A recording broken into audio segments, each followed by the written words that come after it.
Uncontrolled kings who usurp a Brahmana's property are cooked, along with the royal families, in the hell known as Kumbhikpaka.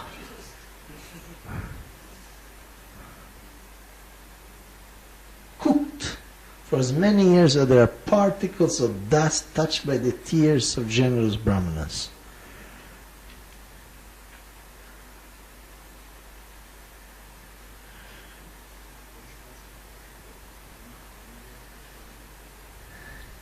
Whether it be his own gift or someone else, a person who steals a Brahmana's property will take birth as a worm in feces for 60,000 years.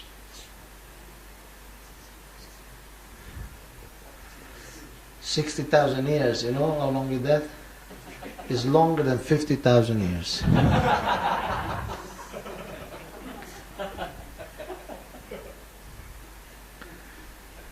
I do not desire Brahmana's wealth. I mean, this is Krishna talking. I do not desire Brahmana's wealth. Those who lust after it become short-lived and are defeated. They lose their kingdom and become snakes who trouble others. My dear followers, never treat a learned Brahmana harshly, even if he has sinned. Even if he attacks you physically or repeatedly curses you, even if he visits your temple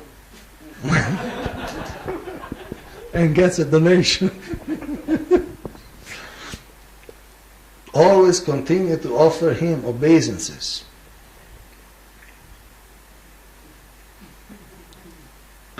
Just as I always carefully bow down to Brahmanas, so all of you should likewise bow down to them.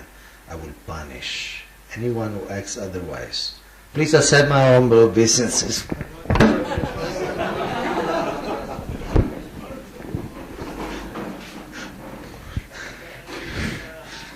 Somehow I felt inspired.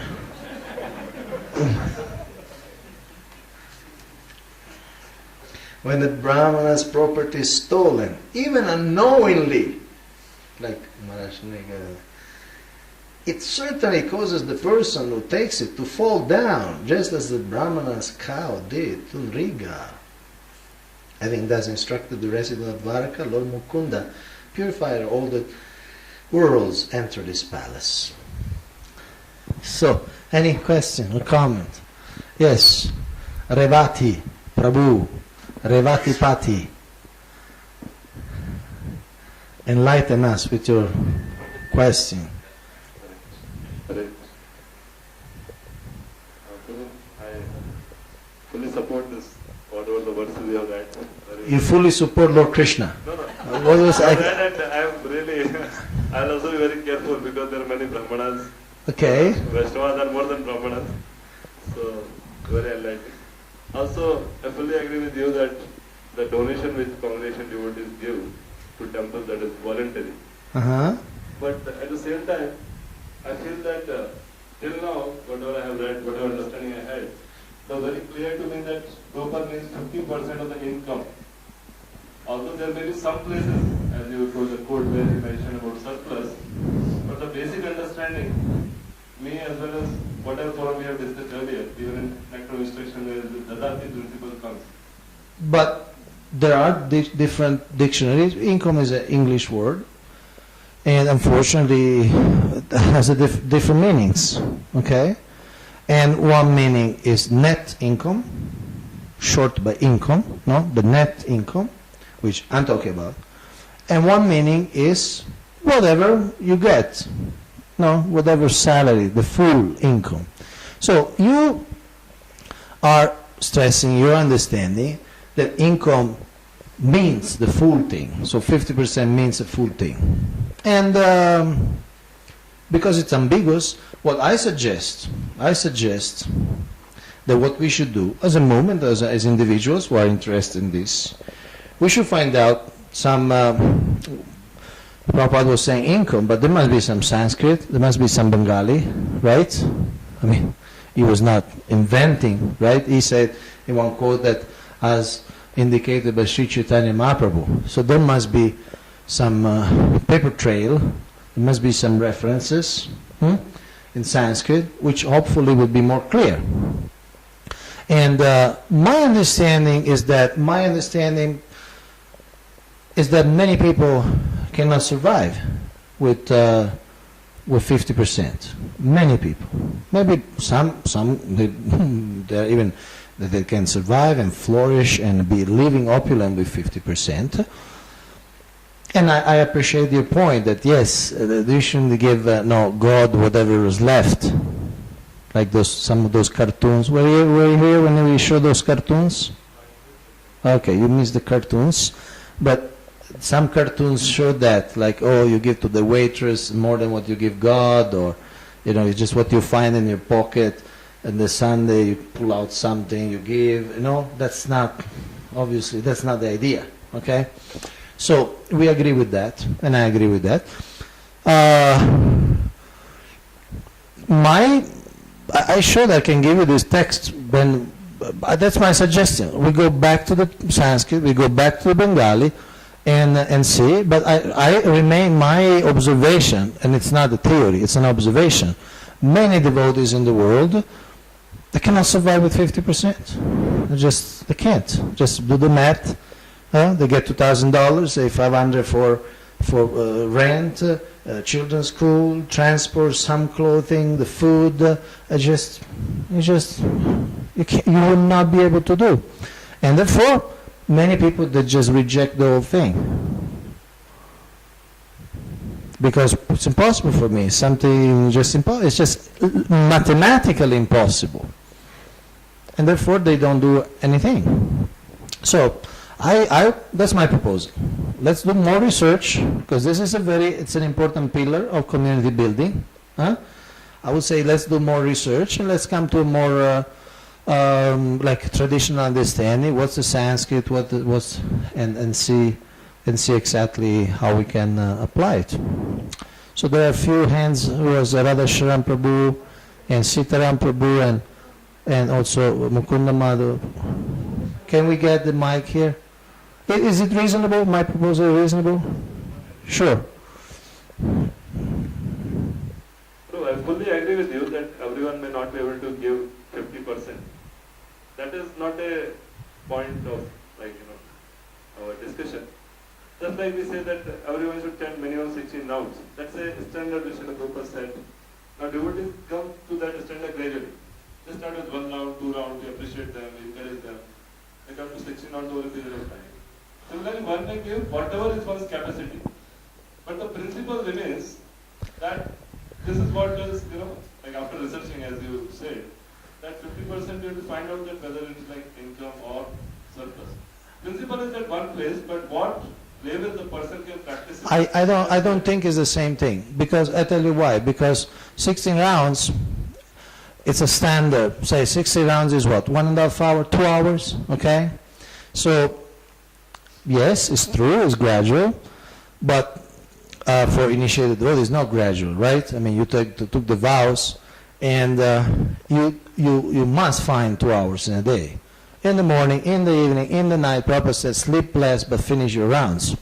Certainly, finding 2 hours, unless there's very special emergency, some special thing happened the day you can't take your japa, it's really within our control. You don't watch TV, you don't read newspaper, you don't waste time. You manage your life, that you carve 2 hours and you chant your rounds.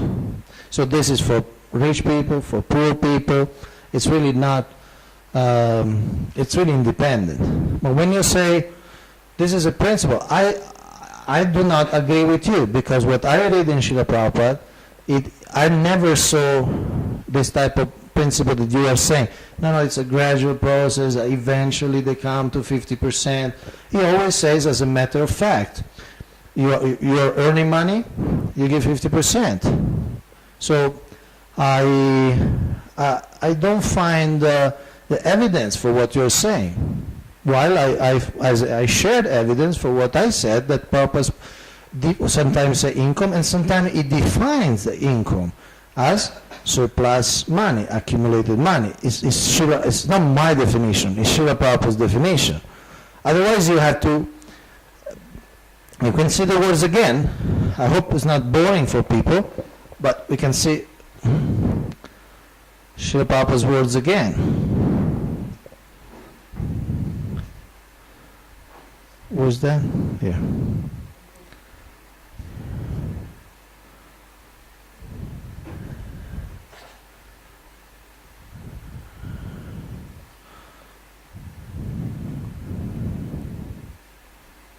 See here, this is Bhagavatam, first canto, okay? So he defines it as we have suggested before, okay? As we have suggested before, means it's a constant, it's a consistent message. Huh? He says, one's accumulated wealth may be divided into 3 parts for distribution, namely 50% for service to the Lord and so on. So, in other words, what I see contextually, cross-referencing, is that he's always saying the same thing by using different words. Sometimes he uses, like here, accumulated wealth, and sometimes he uses income. But obviously, if here it's accumulated wealth, also when he says income must be accumulated wealth, right? I mean, this is basic syllogism. I mean, I'm open to be convinced otherwise. But what I see here is the Prabhupada here, he doesn't use the word income, but he substitutes the word income for accumulated wealth. But the message is exactly the same. 50%, 25, 25. So I don't find much evidence of what you're saying. I'm open. I listen. I don't find much evidence. My proposal is that we should research more. But to me, in my mind, it's quite clear what he's talking about. Because, see, I mean, you all are logicians. If A is equal to B and B is equal to C, A is equal to C, right? Huh? So if A is 50% of income and B is 50% of accumulated accumulated wealth, huh? and C is what? The surplus, etc. So income means that. That's my understanding. But I'm open. I mean, it's 44 years. This thing is not clear. So a few months more won't affect us too much. I agree, and I thank you for bringing it up. 50%, again, in this case, the worship of Ganga. But I'm simply saying that what you said, that he took, like, okay, he had to say 100 rupees, he took 50 rupees out. That's not exactly what the English says. That's not what the English says. 50% of his income. Yeah, it's again the same point of Revati Prabhu. What is this income? We have to define what is his income. Simple. He's selling banana leaves, he got at the end of the day some income. Okay. It is his own garden, he didn't go and buy banana leaves. It's entirely possible. No, it is his own garden. He got the leaves from his garden. He sold the banana cups and he got the income. It's entirely possible. It is not that he went and purchased banana leaves for 50 rupees and he sold it for 100 rupees, he got a 50 rupee profit. No. It's entirely possible, and I will give an analogy. It's like some devotees get up 3 o'clock, some devotees get up 3:30. Prabhupada said like 4 o'clock should be the standard, okay? Some devotees get up at 2 o'clock. Huh?